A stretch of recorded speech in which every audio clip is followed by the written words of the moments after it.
Mega power star Ram Charan సతీమణి ఉపాసన గురించి ప్రత్యేకంగా పరిచయం చేయాల్సిన అవసరం లేదు.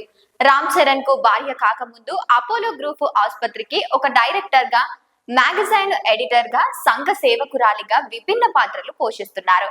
వివాహమై ఒక కుమార్తె జన్మనిచ్చిన తర్వాత కూడా ఈ జంట ఇంతవరకు చిన్న మాట కూడా అనుకోకుండా అన్యోన్యంగా జీవిస్తూ ఇతర జంటకు ఆదర్శప్రాయంగా నిలుస్తున్నారు. క్లింకారకు జన్మనిచ్చిన తర్వాత మెగా కుటుంబానికి బాగా కలిసి వచ్చిందనే సెంటిమెంట్ బాగా పడిపోయింది.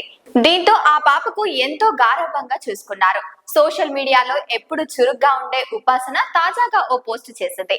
ఇది ఎందుకంటే హాలీవుడ్ హీరోయిన్ అయిన బాలీవుడ్ హీరోయిన్ ప్రియాంక చోప్రా 2 రోజుల క్రితం హైదరాబాద్ వచ్చింది.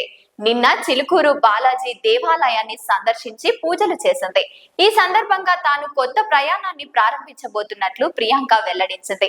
దీనిపై స్పందించిన ఉపాసన, మీ కొత్త సినిమా ఘన విజయం సాధించాలని కోరుకుంటున్నానని, శ్రీ వెంకటేశ్వర స్వామి మిమ్మల్ని సంపూర్ణంగా అనుగ్రహించాలని తాను మనస్ఫూర్తిగా కోరుకుంటున్నట్లు ఆ పోస్టులో రాసింది.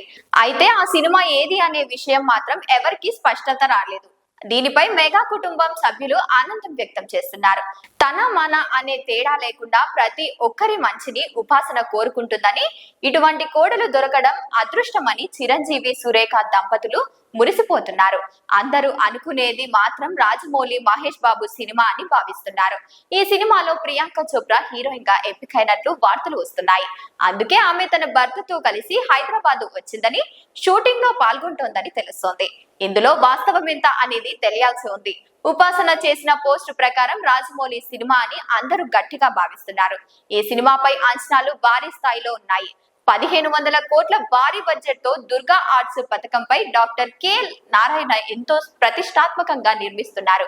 ప్రపంచ వ్యాప్తంగా అన్ని భాషల్లో దీన్ని విడుదల చేయబోతున్నారు. ఈ సినిమా కోసం మహేష్ బాబు ఇంతవరకు ఏ సినిమాకు కష్టపడనంత రీతిలో చెమటోడుస్తున్నాడు. అంతా రాజమౌళి మహిమ.